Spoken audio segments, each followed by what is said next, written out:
So, a group of Premier League legends are sitting on a podcast. The question is simple. Is there any player in Premier League history better than prime Neymar? No Premier League player in history is better than a prime Neymar. Oh, that's Wayne, that's rubbish. Thierry Henry, Yeah. Ronaldo, Yeah. Ronaldo. Now look, we can all agree on Thierry Henry. We can all agree on Cristiano Ronaldo. Those are untouchable names, no debate there. But then, the conversation started drifting. Come on. Salah or not? Even Hazard. Come on now, dog. Come on, man. What about money? And then Rooney drops the line that sets everything on fire. Oh, there's a I like Neymar, but I've never seen Neymar as a no. top player. What? Bro, what are you talking about, man? Now hold on, because here's the real issue. What does better actually mean? Are we talking about talent? Are we talking about consistency? Are we talking about legacy? Because if you mix those up, you'll end up saying nonsense, and that's exactly what's happening in this debate. So let's slow this down and actually break it apart. Before the numbers, before the trophies, before the arguments, there's the eye test, what you actually see when a player is on the pitch. Because no one watches football through spreadsheets. You watch with your eyes first, and then you try to justify it later. And this is where Neymar immediately forces himself into the conversation in a way that none of the other names quite do. When Neymar has the ball, something is about to happen. Not maybe, not sometimes. There's always a sense of danger. He can beat a man standing still, glide past two more, and then either create a chance or finish it himself. That unpredictability is rare, even at the highest level. Now compare that feeling to Wayne Rooney. Rooney was never that kind of player. He wasn't built to entertain you with dribbles or isolate defenders just to destroy them one-on-one. His game was more direct, more functional. Nani. Rooney! Oh, wonderful! What a goal! He reads situations early, he strikes cleanly, he moves intelligently, you respect it, you admire it. But you don't watch Rooney expecting magic every time he touches the ball. And that's not a weakness, it's just a different type of greatness. Then you look at Eden Hazard, and this is where things get closer. Because Hazard, at his peak, could give you that same feeling Neymar gives. Defenders backing off, crowd reacting, something unpredictable about to unfold. But here's the difference that often gets ignored. Hazard could dominate a game with the ball, but Neymar combines that same ability with a higher level of end product. He doesn't just beat players, he finishes the move or creates something directly from it more often.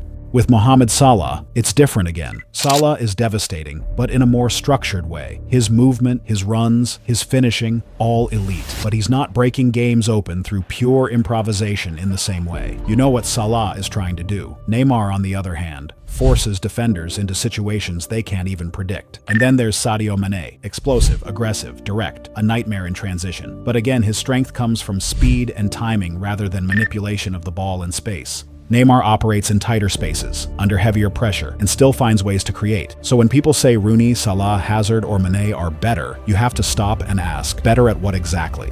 Because if we're talking about pure football ability, the kind you can't coach, the kind that shifts games even when nothing else is working, Neymar is operating in a different lane.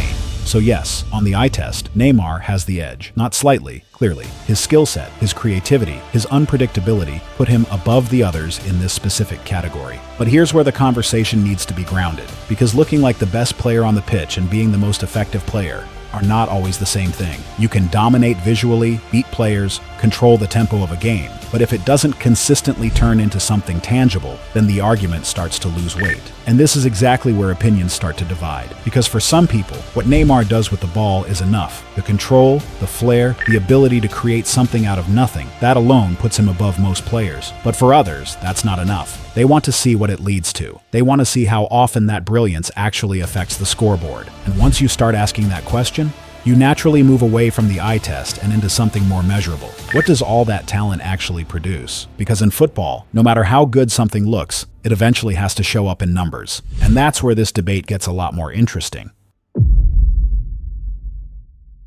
Once you move past the eye test, football becomes a lot less romantic. Because at the end of the day, attackers are judged on one thing, what they actually produce. Not how it looks, not how it feels, What ends up on the scoreboard? Goals, assists, direct impact. And this is where Neymar forces people to rethink the narrative around him. Because there's this idea that Neymar is just flair, just skills, just moments. But when you actually look at the numbers over his career, that idea doesn't hold up. We're talking about a player with over 400 goals and over 250 assists. That's not just a wide forward. That's not just a creator. That's someone operating at an elite level in both roles at the same time. And that's where the first crack appears in the argument against him. Because when names like Wayne Rooney or Mohamed Salah get mentioned, you have to ask, are they matching that combined output, or are they excelling in just one part of it? Take Rooney. His numbers are serious. Manchester United's all-time top scorer, over 250 goals for the club, and more than 100 Premier League assists. For over a decade, he was producing in one of the most demanding leagues in the world. But Rooney's production came in phases.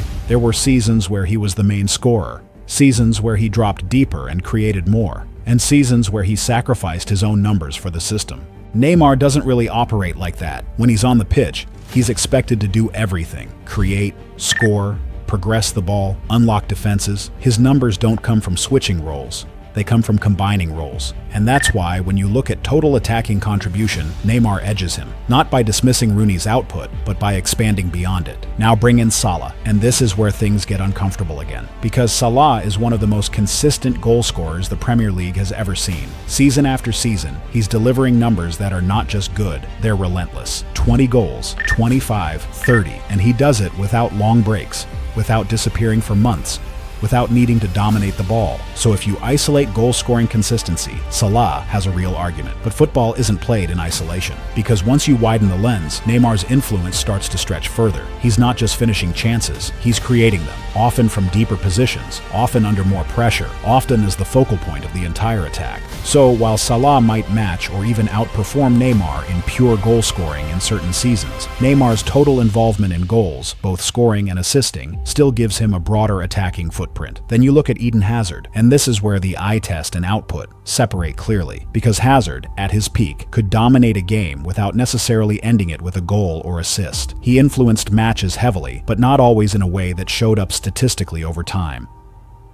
Neymar, on the other hand, tends to convert that influence into direct contributions more consistently across his peak years. And with Sadio Mane, the story is similar in a different way. Mane is efficient, direct, and incredibly effective within a system. But when you zoom out and look at total attacking involvement, not just goals, but creation as well, Neymar operates on a higher level of overall influence. So if we're judging attackers on what they actually produce, Neymar doesn't just belong in this conversation. He sets a very high standard for it. But here's where the conversation gets more serious. Because numbers can tell you what a player has done, but they don't always tell you when it mattered most. Scoring in a random league game is one thing. Deciding a Champions League knockout tie is something else entirely. And this is where reputations are really built. Because at the highest level, it's not just about how much you produce, it's about when you show up. Do you deliver when the pressure is highest? Do you decide the games that define seasons? Do you step forward or disappear? And once you start looking at football through that lens, the entire debate starts to shift again.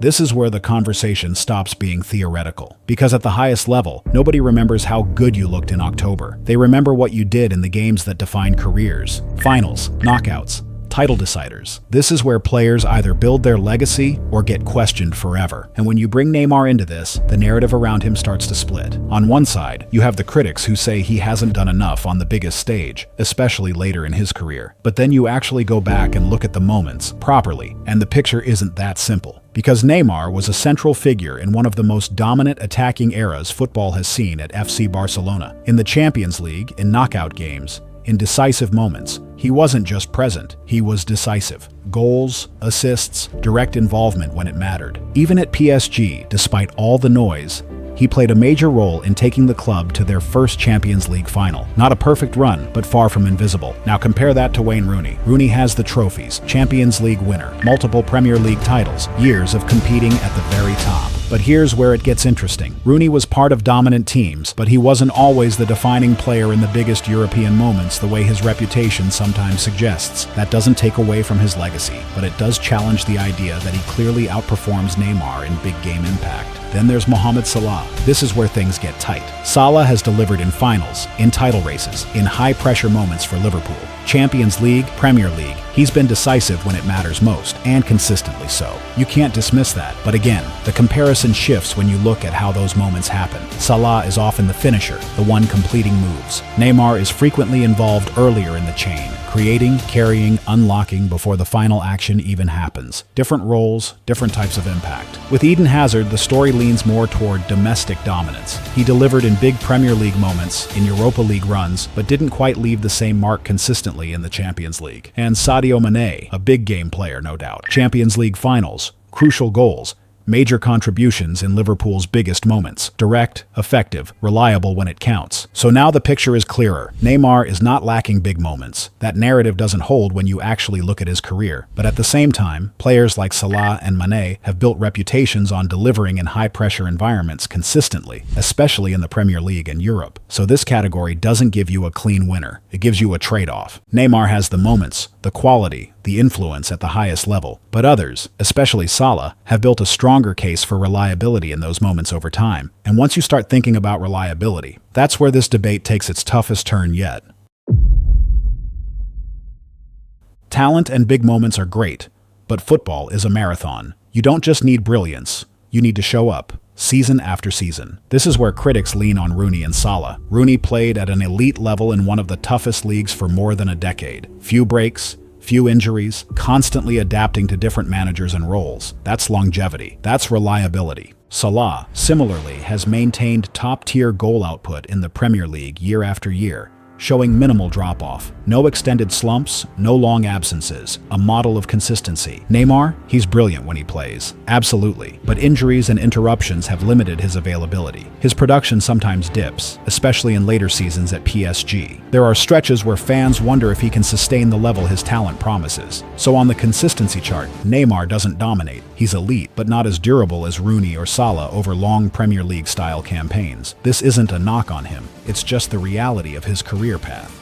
At the end of the day, debates like this aren't just about stats or highlights. They're about how a player is remembered. Neymar's legacy, he's a generational talent, Ballon d'Or contender, treble winner at Barcelona, key in multiple Champions League runs. Flair, creativity, goals, assists, he's left a mark that will be remembered worldwide. Rooney, Premier League icon, all-time United top scorer, Champions League winner. Legacy is safe, especially in England. Salah, Hazard, Mane, each has defined an era at their clubs and in Europe, but none combine global star power, technical brilliance, and highlight reel moments like Neymar. So when you weigh it all, talent, output, big game impact, longevity, and legacy, the scales tip. Yes, Neymar has gaps, injuries, occasional dips, moments of inconsistency, but his combination of skill, influence, and unforgettable moments still puts him ahead. The Premier League bias that sees Rooney, Salah, or Hazard as clearly better starts to crumble under the full picture. Neymar isn't perfect, no one is. But when it comes to the complete package of a modern attacking superstar, there's no close call. Neymar takes it. The eye test, the stats, the big moments, the global impact. It all points to him as the top player in this debate.